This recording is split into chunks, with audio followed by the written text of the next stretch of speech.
আল্লাহর অশেষ রহমত, এখন পর্যন্ত অতিরিক্ত ভাড়া আদায়ের কোনো চিত্র আমরা পাইনি। 3 দিনে 1.5 কোটি লোককে যদি আপনি শিফট করতে চান, তাহলে এটা তো মহাকর্মযজ্ঞ। এখানে যে কোনো জায়গায় এই যাত্রী এসে যদি কমপ্লেন করে, আমরা অবশ্যই এর উপযুক্ত ব্যবস্থা ইনশাল্লাহ নিব। আমরা আমাদের এই সচেতনামূলক প্রোগ্রাম শুরু করেছি 1 সপ্তাহ আগে। ইতিমধ্যে আমরা প্রতিটি বাস টার্মিনালে আমরা মোটিভেশনাল প্রোগ্রাম করেছি।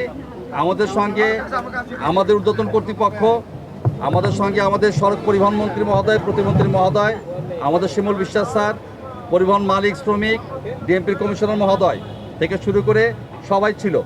আমরা অনেক দিন মোটিভেশনাল প্রোগ্রাম চালিয়েছি। তারই অংশ হিসাবে আজকে আমরা মাঠ পর্যায়ে অবস্থাটা দেখতে এসেছি। আমি ব্যক্তিগতভাবে মহাখালী ছিলাম। মহাখালী থেকে আমি আবার গিয়েছি সায়দাবাদ থেকে কিন্তু আমি আমাদের এখানে এসেছি। আপনারা দয়া করে ওখানে দেখবেন যে জিনিসগুলো বলা হয়, আমরা যাত্রীদের সঙ্গে কিন্তু কথা বলেছি। আমি এমন কোনো যাত্রী এখন পর্যন্ত পাই নাই যে দ্বিগুণ ভাড়া নেওয়া হচ্ছে।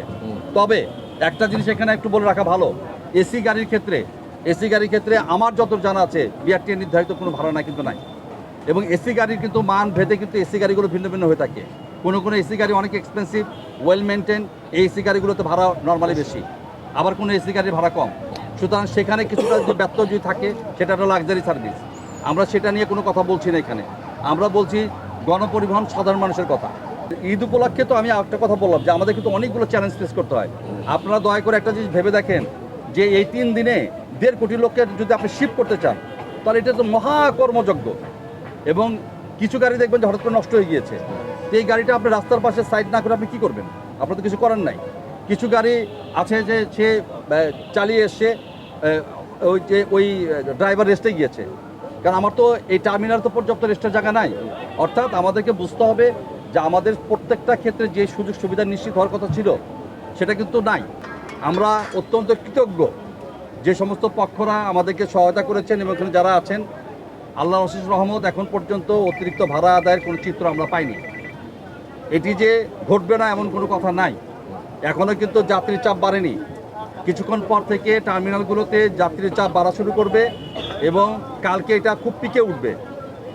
আমরা প্রত্যেককে বিনয়ের সঙ্গে অনুরোধ করতে চাই যে সরকার যে সিদ্ধান্ত নিয়েছে আমরা যেন ওই সিদ্ধান্তের বাইরে না যাই।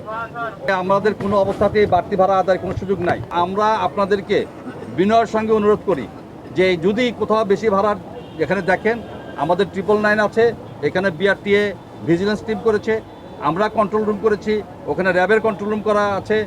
এখানে যে কোনো জায়গায় এই যাত্রী এসে যদি কমপ্লেন করে, আমরা অবশ্যই এর উপযুক্ত ব্যবস্থা ইনশাল্লাহ নিব। অগ্রযাত্রা প্রতিদিন নির্ভীক প্রত্যয়ে উজ্জীবিত।